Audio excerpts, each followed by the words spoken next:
तो आज एक एस्ट्रोलॉजी का बड़ा अच्छा कॉन्सेप्ट 2-3 महीने से मैं सीख रहा हूँ एस्ट्रोलॉजी में। बट एक बहुत ही प्यारा लॉजिक दिमाग के अंदर घर करा है और बहुत अच्छे से समझ में आया है कि वो क्या चीज़ कहना चाह रहा है। मैं हमेशा ये कंफ्यूज रहता था कि भाई एक आपका ग्रह है, प्लेनेट है, एक राशि है, फिर राशि के बाद आपका क्या है, कुंडली में हाउसेस होते हैं।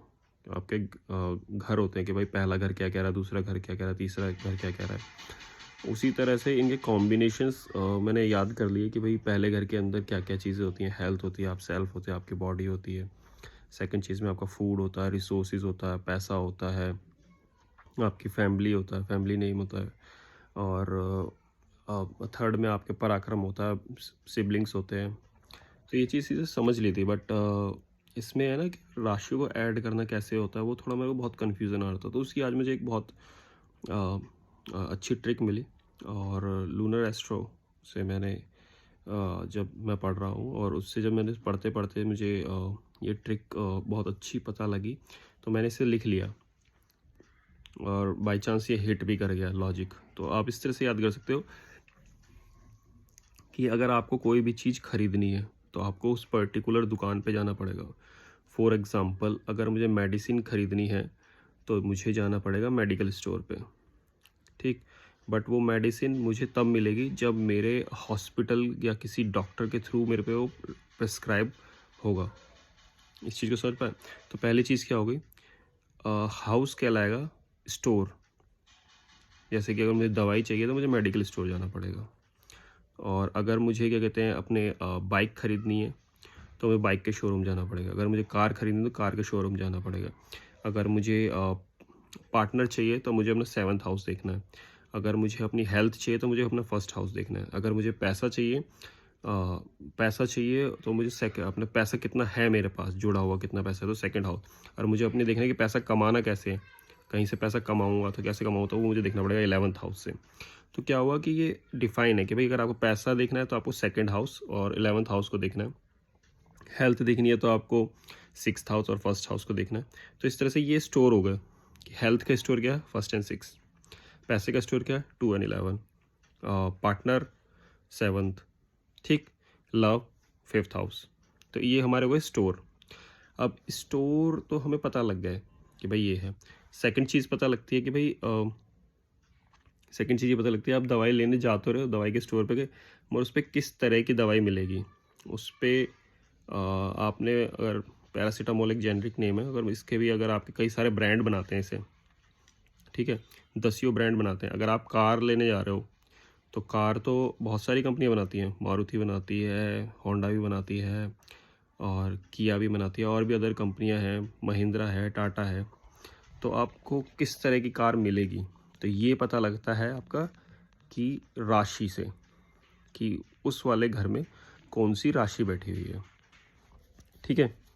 अब थर्ड कॉम्बिनेशन क्या आता है कि भाई हर जो राशि है वो क्या होगा, आपका ब्रांड हो गया। हाउस क्या हो गया है, आपका स्टोर हो गया, स्टोर, ठीक है, जो भी आपका स्टोर है। अब उसमें जो आपका प्लैनेट बैठा होगा वो हो जाएगा उस ब्रांडेड स्टोर का मालिक। फॉर एग्ज़ाम्पल, अगर मेरे को कार ख़रीदनी है और वहाँ मुझे कार ख़रीदनी है, टाटा की कार ख़रीदनी है, टाटा की कार ख़रीदने जा रहा हूँ मैं, या फिर मैं अपनी अपनी पर्सनल लेता हूँ, मेरे को होंडा होंडा सिटी कार ख़रीदनी है, तो मैं होंडा के शोरूम पे जाऊँगा।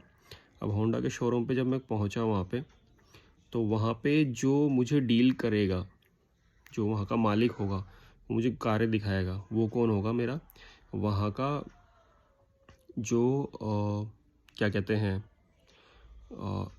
राशि, जो उस घर में, उस राशि में जो प्लैनेट बैठा है ना, वो डिसाइड करेगा कि वो मुझे किस तरह की कार दिखाता है। अगर उसको मेरी शक्ल पसंद नहीं आई, या उसने मुझे जज किया कि भाई ये खरीदेगा या नहीं खरीदेगा, तो मुझे अच्छे से ट्रीट ना करें। या अगर उसे समझ में आ गया कि भाई ये तो मोटी पार्टी है, खरीद सकता है, तो मुझे बहुत अच्छे से ट्रीट करे। तो जो चीज़ें वो मुझे देगा, किस तरह देगा, आराम से देगा, प्यार से देगा, नहीं देगा, ये सब डिपेंड करता है कि उस घर में कौन सी राशि बैठी है। बट इसमें एक और चीज़ होती है, उस राशि का स्वामी। ये फोर्थ चीज़ आ गई, ठीक है। उस राशि का स्वामी, फॉर एग्ज़ाम्पल, जिस शोरूम में मैं होंडा सिटी के शोरूम में जा रहा हूँ, उसका दोस्त, उसके शोरूम का ऑनर, ठीक है, जो शोरूम है उस जिस ज़मीन पे बना हुआ है, उसका मालिक मेरा दोस्त है। तो अगर उसको पता लग गया कि भाई ये इसका दोस्त है, तो वो बेसिक डेफिनेटली मुझे अच्छे से ट्रीट करेगा। बट सेम चीज़, अगर उस मेरे फ्रेंड जो मालिक है उस स्टोर का, उसकी 2-3 दिन पहले अगर लड़ाई हुई है, ठीक है, अपने किराएदार से, तो वो कहीं ना कहीं खुन्नस खाएगा कि अच्छा इसका दोस्त आया है तो इसको ऐसे अच्छे से ट्रीट नहीं करूँगा। तो ये चीज़ होती है सारी की सारी। तो आपको समझ में आ गया होगा, हमारे पास 4 चीज़ें हैं। पहली है हाउसेस, हाउसेस मतलब स्टोर। दूसरी चीज़ है राशि, राशि मतलब ब्रांड, कि भाई आप किस चीज़ का ब्रांड है। थर्ड चीज़ है हमारा कि भाई जो उस राशि में बैठा हुआ प्लैनेट, वो डिसाइड करेगा। वो हो गया हमारा जो स्टोर को, उस टाइम पे मैं जब स्टोर में गया हूँ तो वो स्टोर में जो मुझे डील कर रहा है वो। और राशि का स्वामी, जो राशि वहाँ पे है उसका स्वामी कहलाएगा उस स्टोर का मालिक। तो आप इस तरीके से है ना 4 चीज़ों का कॉम्बिनेशन बना के समझ जाओगे। अब राशि के अंदर, हर राशि के अंदर मेरे ख्याल से अगर मैं सही हूँ तो 2.5 के आसपास नक्षत्र पड़ते हैं। तो उन नक्षत्रों का भी अलग अलग रोल होता है। तो ये सब चीज़ें हमें आगे कभी और अच्छा लॉजिक पकड़ में आया तो मैं आपके साथ शेयर करूँगा। बट ये वाला लॉजिक मुझे बहुत अच्छा लगा। Store, brand, honour and store, brand, honour और क्या कहते हैं, टेनेंट। Thank you.